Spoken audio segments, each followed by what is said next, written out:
할렐루야. 아멘. 오늘 이 새벽에 또 하나님의 은혜를 구하러 나오신 우리 모든 성도님들을 환영하고 축복합니다. 비록 제 목소리가 좋지 않아도 하나님께서 더 큰 은혜를 여러분들에게 베푸시리라 믿습니다. 아멘. 오늘 본문에서 본문부터 16장에 이르기까지 열왕기 기자는 남유다와 북이스라엘 초기 왕들의 즉위 순서대로 그들의 행적을 요약하고 평가합니다. 평가의 기준은 하나님 보시기에 정직하게 행하였는지 아니면 악을 행하였는지가 기준입니다. 즉 하나님의 말씀과 율법과 계명을 지켰는지 아니면 그것을 지키지 않았는지에 따라서 왕이 평가가 됩니다. 이와 같은 이유는 열왕기서가 바벨론 포로기에 작성되었기 때문입니다. 북이스라엘은 아수르에 멸망당했고 남유다는 바벨론에 멸망되었습니다. 그리고 찬란했던 솔로몬의 궁궐은 다 회파가 되었고 영원할 것만 같았던 하나님의 성전도 바벨론의 공격에 의해서 무너졌습니다. 그리고 이스라엘 백성들은 바벨론의 포로로 끌려가고 있는 신세였습니다. 그때에 바벨론에 끌려간 이스라엘 백성들 또 남아있었던 백성들 사이에 들었던 의문은 우리는 민족이 왜 망하였는가입니다. 하나님의 언약 백성이라고 믿었던 이스라엘 백성, 우리 백성은 왜 망했는가에 대한 의문이 있었던 것입니다. 또한 그들에게는 다윗 언약은 지금도 유효한가라는 질문이 항상 남아 있었습니다. 그때에 하나님께서는 열왕기 기자를 세우셔서 하나님의 뜻을 전달하시고 왕들이 하나님을 배반하고 타락했던 기록을 남기게 하셨던 것입니다. 그렇다면 오늘 가장 먼저 르호보암의 행적을 살펴보면서 그가 어떻게 하나님께 범죄하였는지 또한 그 결과가 어떠했는지를 함께 관찰해 보도록 하겠습니다. 왕의 행적이기에 오늘 본문은 크게 세 가지로 나눠서 살펴보도록 하겠습니다. 첫 번째는 정치적 행적, 두 번째는 군사적 행적, 그리고 마지막은 영적인 행적입니다. 첫 번째 정치적 행적을 살펴보겠습니다. 21절 말씀에 솔로몬의 아들 르호보암은 유다 왕이 되었으니 르호보암이 왕 위에 오를 때에 나이가 41세라 여호와께서 자기 이름을 두시려고 이스라엘 모든 지파 가운데서 택하신 성읍 예루살렘에서 17년 동안 다스리니라. 그의 어머니의 이름은 나아마요 암몬 사람이더라.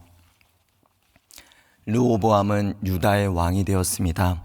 기자는 의도적으로 르호보암이 남유다만의 왕이 되었음을 지적합니다. 르호보암 때에 북이스라엘과 남유다가 나눠졌고 그는 41세에 왕 위에 올라 17년 동안 남유다를 다스렸습니다. 그런데 이 지점에서 특이한 소개가 있습니다. 무엇이냐면 바로 르호보암의 어머니에 대한 소개입니다. 그의 어머니의 이름은 나아마요 암몬 사람이더라. 르호보암의 어머니의 이름은 나아마이고 암몬 사람입니다. 나아마 이름의 뜻은 사랑스럽고 아름다운 여성이라는 뜻입니다. 그런데 이 여인이 암몬 사람으로서 이방 여인입니다. 이스라엘 왕은 이방 여인과 혼인해서는 안 되었는데 하나님의 명령을 어기고 솔로몬은 이방 여인과 혼인을 맺었던 것입니다. 열왕기상 11장 1절에서 2절의 말씀에 솔로몬 왕이 바로의 딸 외에 이방의 많은 여인을 사랑하였으니 곧 모압과 암몬과 에돔과 시돈과 헷 여인이라. 그리고 2절 말씀에 보니 여호와께서 일찍이 이 여러 백성에 대하여 이스라엘 자손에게 말씀하시기를 너희는 그들과 서로 동원하지 말며 그들도 너희와 동원하게 하지 말라. 그들이 반드시 너희의 마음을 돌려 그들의 신들을 따르게 하리라 하셨으나 솔로몬이 그들을 사랑하였더라고 합니다. 그런데 솔로몬은 이 하나님의 명령을 어기고 나아마와 혼인을 했고요. 그런데 이 나아마에 대한 소개가 31절에 한 번 더 반복되는 것을 보게 됩니다. 31절 말씀입니다. 죄송합니다.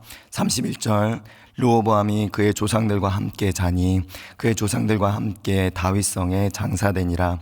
그의 어머니의 이름은 나아마요 암몬 사람이더라. 그의 아들 아비암이 대신하여 왕이 되니라. 르호보암의 죽음과 그의 아들 아비암의 왕위 등극에 대한 소개 장면인데, 그 사이에 다시 한번 르호보암의 어머니에 대한 나아마에 대한 소개가 이 사이에 들어가 있습니다. 이를 통해서 우리가 추정할 수 있는 것은 나아마의 영향력이 강했다는 것입니다. 아들에 대한 나아마의 영향력이 단지 영적인 것뿐만 아니라 그 외에도 강했음을 우리는 생각할 수 있습니다. 왕을 다스리고 그에게 영향력을 미쳐야 할 분은 오직 살아계신 하나님 외에는 없어야 합니다. 그런데 나아만은 르호보암 자신의 아들에게 영적인 영향력뿐만 아니라 그 외에 영향력을 미쳤음을 생각하게 됩니다. 나아마가 르호보암에게 미쳤을 영향력은 단지 솔로몬 때에 가지고 온 자신의 민족의 이방 신이었던 밀곰뿐만이 아니었습니다. 암몬에서 가져온 그 신을 숭배할 수 있는 제단을 쌓고 산당을 지었습니다. 그리고 당시 시대적 배경을 생각했을 때 이 영적인 것과 정치적인 것은 매우 긴밀하게 연결되어 있었기 때문에 그녀가 르호보암에게 정치적인 관여를 했을 수도 있습니다. 그런데 이것은 또한 하나님께서 신명기서에서 말씀하신 계명을 어기는 것입니다. 신명기 17장 15절 반드시 내 하나님 여호와께서 택하신 자를 내 위에 왕으로 세울 것이며 내 위에 왕을 세우려면 내 형제 중에서 한 사람을 할 것이요 내 형제 아닌 타국인을 내 위에 세우지 말 것이며, 하나님은 타국인을 내 위에 세우지 말라고 하십니다. 왕 위에 세우지 말라는 말씀이에요.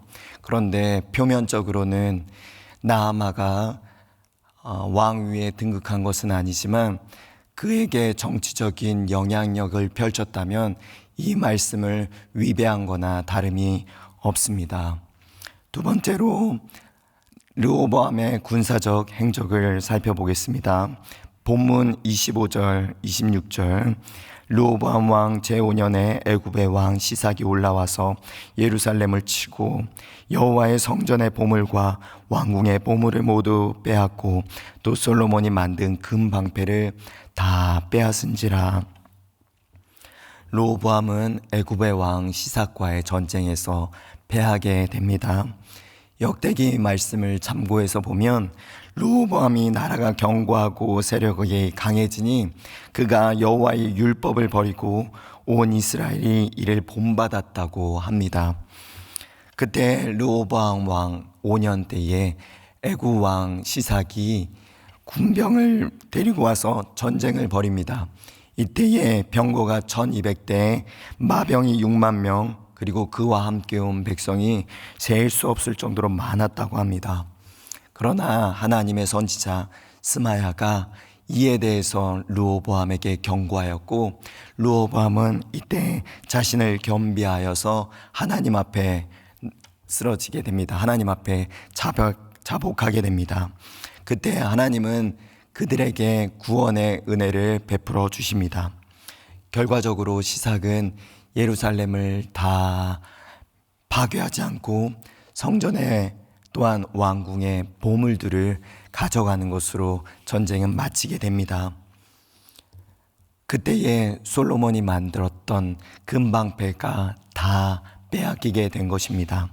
그러나 이거 역시도 이미 하나님께서 신명기서에서 하신 말씀을 어긴 결과입니다.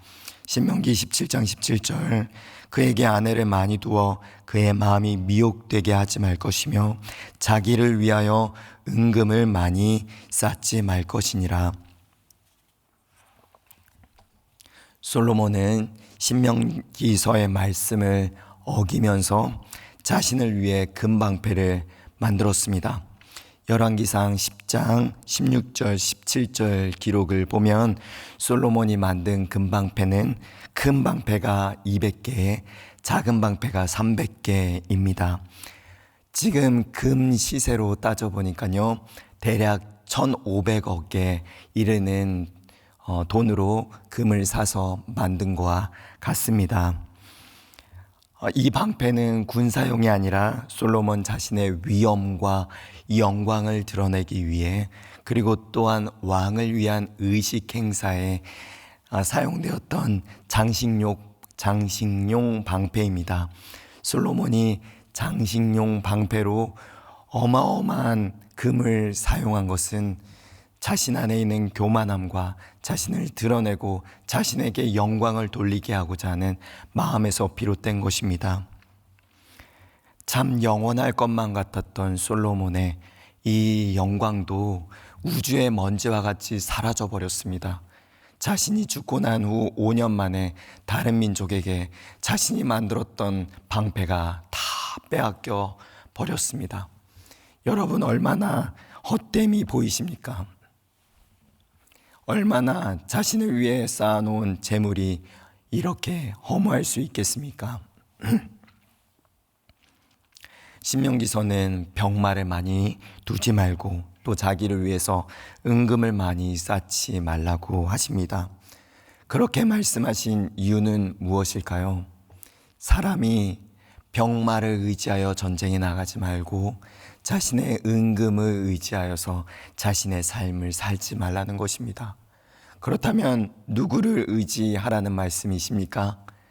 바로 창조주 하나님을 의지하라는 말씀입니다. 만군의 여호와 하나님을 의지하여 전쟁에 나가고 풍성한 은혜를 베풀어 주시는 살아계신 하나님을 만나서 이 땅을 살아가라는 것입니다. 때마다 시마다 도와주시는 하나님의 은혜를 경험하며 매 순간마다 내려주시는 그 만나와 매출하기, 이른 비와 늦은 비를 맞으며 살아가라는 하나님의 약속의 말씀입니다. 하지만 솔로몬은 그것을 어기고 병마를 모으고 그 병마를 모으기 위해서 애굽까지 가고 또한 자신의 은금을 모아서 자신의 영광을 드러내려고 했던 그 교만함이 하나님 보시기에 얼마나 안타까우셨겠습니까? 또한 르호보암은 여로보암과의 치열한 전쟁이 끊임없이 있었다고 합니다. 30절 말씀에 르호보암과 여로보암 사이에 항상 전쟁이 있으니라. 역대기 말씀에서도 구체적으로 르호보암과 여로보암이 어떻게 전쟁을 했는지는 기록되어 있지 않습니다. 그러나 르호보암은 유다 땅에 방비하는 성읍들을 건축하고 더욱 견고하게 했는데, 이를 미루어 짐작해 볼 때 북이스라엘이 남유다를 많이 침략한 것으로 보입니다. 그것을 막기 위해 방벽을 세우고 재건했던 것입니다. 우리가 앞에 말씀을 우리가 묵상했던 부분을 기억해 보자면, 북이스라엘에서는 여로보암이 금송아지 2마리를 만들어서 하나는 단에 하나는 베델에 두고 이것이 너희를 애굽에서 이끌어낸 신이다, 여기에서 제사를 드리고 정해진 시간에 절기를 임의대로 만들어서 숭배하게 했습니다. 이것은 솔로몬의 성전이 예루살렘에 있기 때문에 솔로몬의 성전이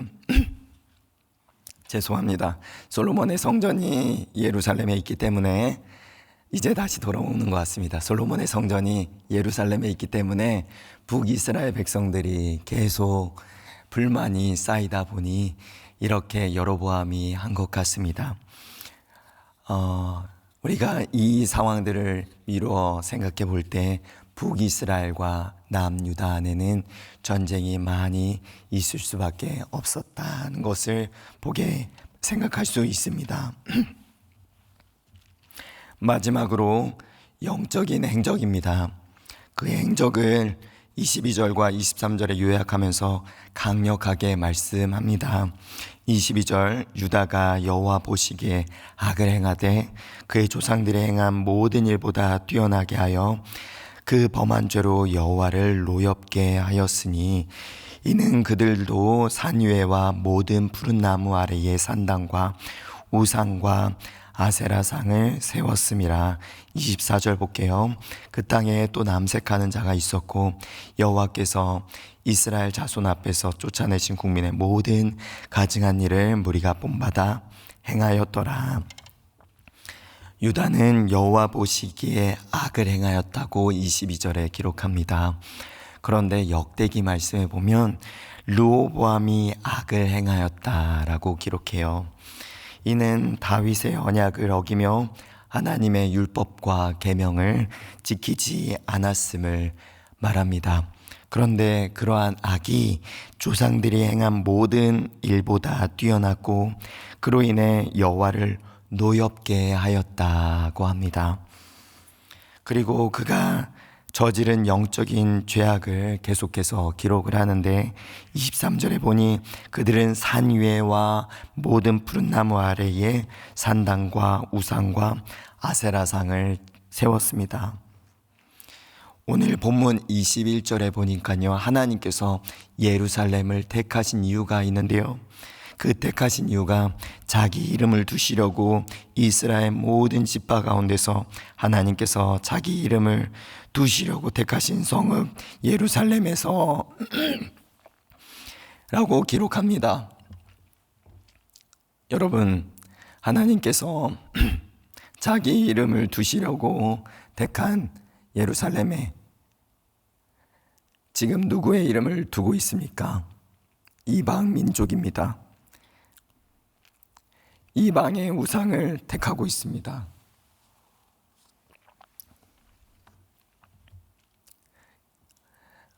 다시 목소리가 돌아와야 되는데 목소리가 돌아오지 않네요. 여러분 이해해 주시면 좋겠습니다. 여호와 하나님께서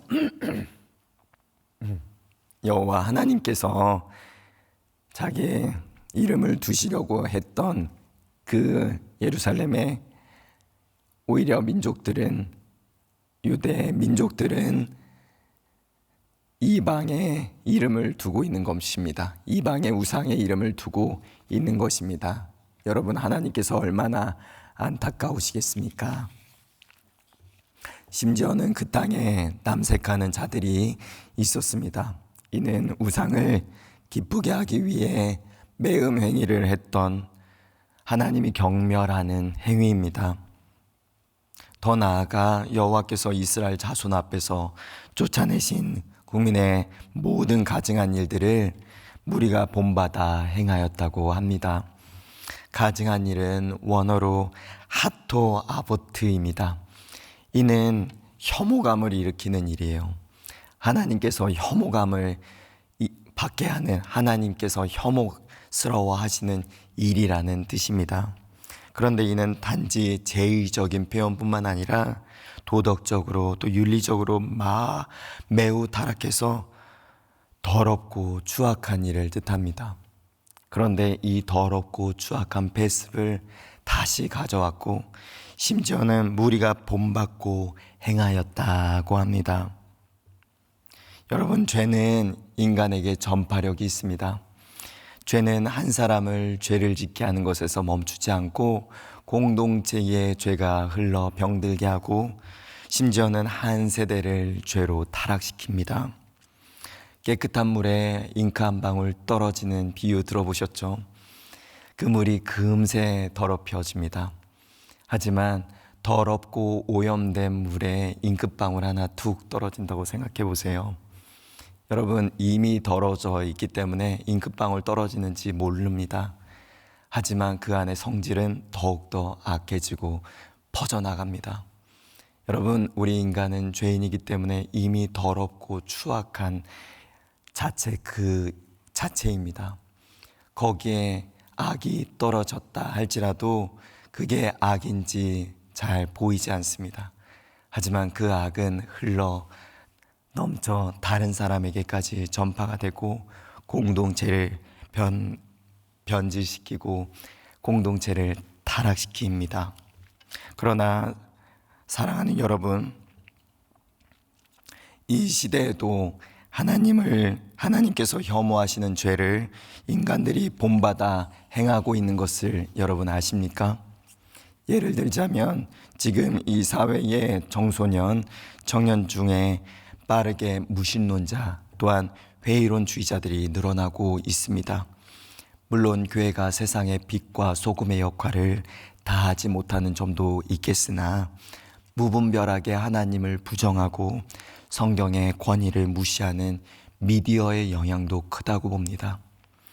청년들 중에서 미디어의 영향으로 잘못된 성경관과 또한 신학관을 가지고 있는 분들이 더러 있습니다. 그들에게 살아계신 하나님을 증거하고 성경의 말씀을 전할 때에 이미 미디어의 영향을 너무 많이 받아서 그 성벽을 무너뜨리기가 참 어렵습니다. 또한 여러분, 이 사회가 얼마나 음란한지 아십니까? 미디어에서 나와 방송에서 나와 아무 거리낌 없이 음담패설을 하고 있는 사람들을 보신 적이 있지 않으십니까? 단지 농담처럼, 단지 어떠한 유행처럼 번져나가는 것이 그 사람에게만 멈추는 것이 아니라 다른 사람에게도 전달되어서 이 땅에 혼전 전의 성관계에 대해서 얼마나 무감각하고 이것이 죄로 인지하지 못하고 있는 사회가 되어버렸습니까? 여러분, 죄는 전파력이 있습니다. 그렇기 때문에 이 죄를 끊어낼 수 있어야 됩니다.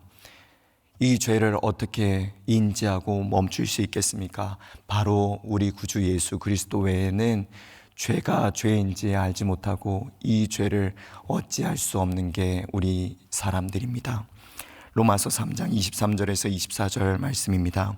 모든 사람이 죄를 범하였음에 하나님의 영광에 이르지 못하더니 그리스도 예수 안에 있는 속량으로 말미암아 하나님의 은혜로 값없이 의롭다 하심을 얻은 자 되었느니라. 죄인인 인간은 자신의 죄에 도무지 어찌할 바 모릅니다. 죄인인 인간은 계속해서 죄를 짓고 자신이 있는 곳이 구렁텅이인 것을 모르고 계속 거기에서 뒹구는 것이 인간입니다. 죄인인 인간은 죄를 멈출 수 있는 브레이크가 있어야 합니다. 그런데 이 브레이크는 우리 구주 예수 그리스도밖에 없습니다. 예수님의 십자가를 의지하는 것이 더 이상 죄를 짓지 않고 멈추게 하는 유일한 길입니다. 또한 그 은혜를 입은 우리들이 죄가 공동체에 유입되고 세대에 흘러가는 것을 예수 그리스도의 이름을 의지하여 십자가를 의지하여 끊어내는 자들이 되시기를 축복합니다. 차를 운전하다 보면 1차선으로 가는 길이 있습니다. 1차선으로 가는 길 뒤에 따라오는 차들은 맨 선두에 있는 차를 따라갈 수밖에 없습니다. 그 차가 느리게 가면 느리게 가고요. 좀 속도를 내면 속도를 내서 가게 됩니다. 앞에 신호가 걸리면 그 신호에 멈추게 됩니다. 사람이 건너지 않아도 차가 멈춰 있으면 앞질러 갈 수 없습니다.